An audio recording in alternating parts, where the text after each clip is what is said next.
making a Hydra clan boss team without Inquisitor Shamael. Let's go.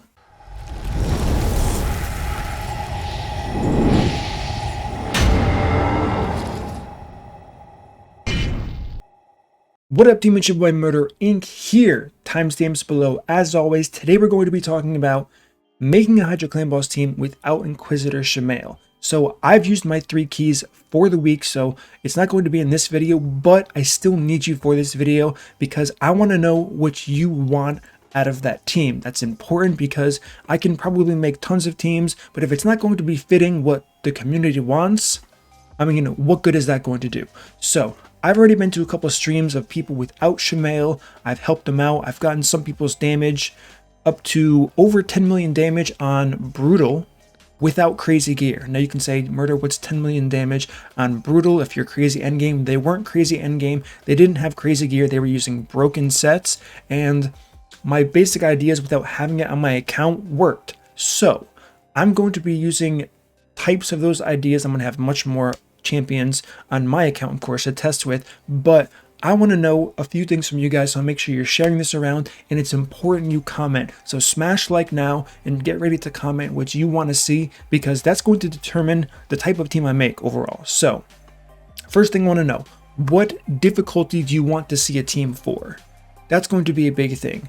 If you probably know this already because other content creators have touched on it, but you can abuse the earlier difficulties with champions like enemy max health, like a Royal Guard. So there's going to be some meme teams with like Renegade, Kaimar resetting cooldowns, using Royal Guard, then the team just dies and you get a 2 key. To do that though, you have to overgear their content, and it's not really realistic or viable at all. I guess you could build a tanky one, and I don't know. There's possibilities in that. I don't think a lot of people want to see that, but if you do, I'm not going to speak for you. Let me know in the comments below.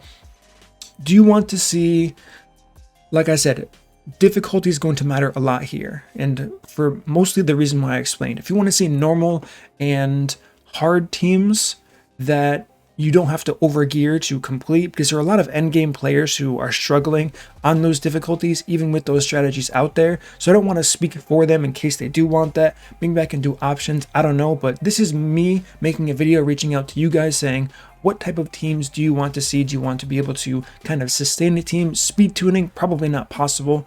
One major thing, and I already touched on this in a different video, is going to be a tactic that I used. I actually also did this with that same streamer who did over 10 million damage on Brutal. It is with using a tank champion at base speed. So just think about that for a second. Base speed, and let's just take any tank. Let's take Ursuga. Her base speed's 108. Actually, that's really fast. Let's look at another tanky champion here. 22, 1100. Not the best, but I mean, it's okay. Okay, Black Knight. Let's just take Black Knight for a second here. 22, 470 base health, 1167 defense. So building this guy with enough resist for whatever difficulty you're on, making it so he has an additional buff, or he's using the steadfast mastery. Those of you who don't know, and I already have this for some reason, maybe I was thinking head to the future a long time ago, this counts as a buff for some reason in plarium coding. It's not correct. Hopefully I don't make a team like this and they say, oh, we're gonna fix that. That'd be terrible. But you could also use a gear set, like immunity set, whatever, as long as you're not applying that same block debuffs, which you probably will be, on your whole team. So you can use steadfast on a champion like this, run them at base speed, run them with high resist, and you don't have to worry about the mischief stealing any buffs from you. He's going to keep hitting this champion. He's going to, I mean, ideally you use a weak affinity champion. So if it's green, you would want to use a blue champion. That would make the most sense. So you have a chance for it to weak hit and not steal buffs. And you have a chance for it to resist, because you will have enough resistance for it to resist. And you can buff your team as you would like, which is going to help so many players. So that is one kind of base for a team that I would want to build. I've already done a video on this with, I think, Lady Kimi and Krisk.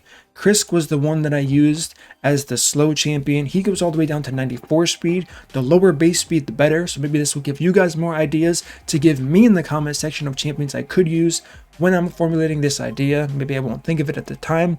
Very possible, so let me know in the comments for sure. So this is one strategy that works really well I recommend this to the streamer. He tried it, he got his best key ever, even though he kind of backed out and wanted to see how he can min-max it even more. So that's one strategy. On top of that, approaching it a little bit like Baumel. So think about Baumel. Baumel is a boss where you don't want buffs because they're taken. Now, the same thing can be applied if you don't want to use this resistance strategy. You can just go for raw healing and use passives to keep yourself alive. Now, I do understand that the fear is a huge issue for a lot of people. If you don't have a Duchess, it's going to be very hard. You're not going to have Perfect Veil. However, there are lots of champions who self-apply Perfect Veil, and they do quite a bit of damage. One champion in particular is going to be, if I can find her, Yannica. Now, of course, I'm not going to... I think I have a +1 Yannica somewhere. Maybe I don't. Let me just check really quick. Okay, I don't. So if I did make a video, I'd be using a +4. People would say, oh, you have to have a +4. Those are dumb people. We already know that. The point is, she places Perfect Veil, gets an extra turn. This is on a 2-turn cooldown. So she is a viable damage dealer that's going to sustain a team without Inquisitor Shamael. So this is another strategy that I'm going to consider and I'm going to kind of entertain here. On top of this, a champion like Lanicus who extends the duration of buffs. So you can have a slow champion, you don't really care about extending his buffs. It's going to help, of course, because eventually he's going to get turns, but the point is champions who extend the durations of buffs and add something like an ally attack. It doesn't have to be this champion. I know I'm using legendaries just because of my account. I can find other champions who do this who aren't legendaries. Sandlash Survivor also gives good utility to the champion. She does have buffs. Someone like a Vogoth, this is one of the first champions I thought about. There's no cooldown on this passive, and if you use him as the resistance target, he's going to be healing your team. Granted, it's only by 25%, but it's still a heal every time he gets hit by the Head of Mischief. And he's not going to get his buffs taken because he has resistance, so on and so forth. So there's all of that happening for it. That's a viable strategy. I saw someone mention Harvest Jack to me before, because when he gets hit by champions, he has a chance to decrease the duration of all buffs on the attacker. That could be viable. One other thing that people have probably figured out by now, I'd be surprised if they haven't, is how to not get consumed. That is a major problem for people without Inquisitor Shamael. They're getting lots of turns here. It's becoming an issue.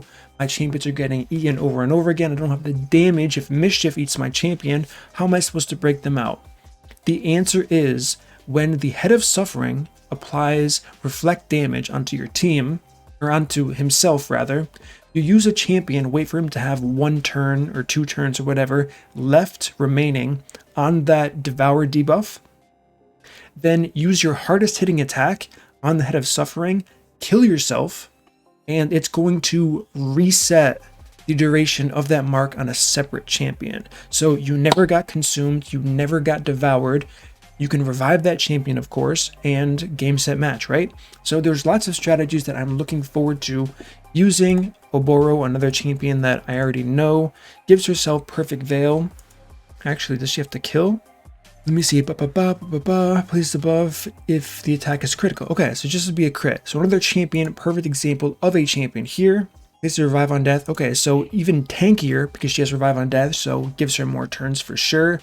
And she would be perfect as a champion built with the most damage to proc that mark on herself. She then uses her, I'm pretty sure it's the A2. It could be the A3. One of these two abilities hits like a truck. So she uses this, she kills herself with reflect damage, then she gets revived because of her passive. You don't even need a reviver for this. So these are just one of many ways that I can make a team without Inquisitor Shamael, getting rid of that annoying fear, or you can just ignore the fear overall. You can just ignore the fear. Take your chances, roll the dice here. If you don't get a turn, it's fine. Just don't aim for the Torment Head. AoE it if you can, apply HP burn, do passive damage to it, let it cycle through turns, all of this stuff. So there's lots of options here. Even bombs is something I'm going to inspect. It's pretty good in the higher difficulties because these Hydras have insane defense if you've seen their base stats. So there's a ton of options. Don't play games with me. I need energy and gems. I'm literally free to play at the moment. 530 gems, just don't play. Ooh, Suzerain, great. Poseidon Sea God. If you're watching, good job.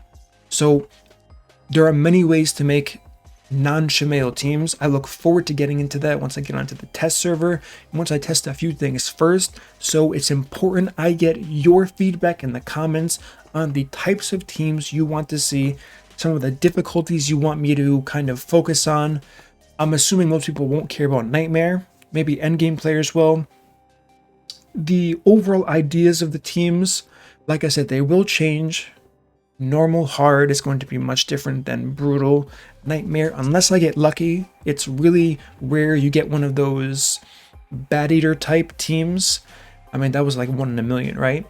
Of finding one of those teams that's going to work in every single difficulty successfully. There's always going to be ways to cheese mechanics. War Master specifically is much better, of course, because it's based on the amount of health, so it's going to do much better in Nightmare. That damage isn't going to help as much in the lower difficulties for getting damage you need, so I'm going to consider all of these things when testing, but I need to know from you guys first, the ones who are watching, what do you want to see? Alright team, that's going to conclude my video today. Let me know what you think. Don't forget, if you enjoyed this content, smash that like button, subscribe, share the video around, and I will see you all in the next video.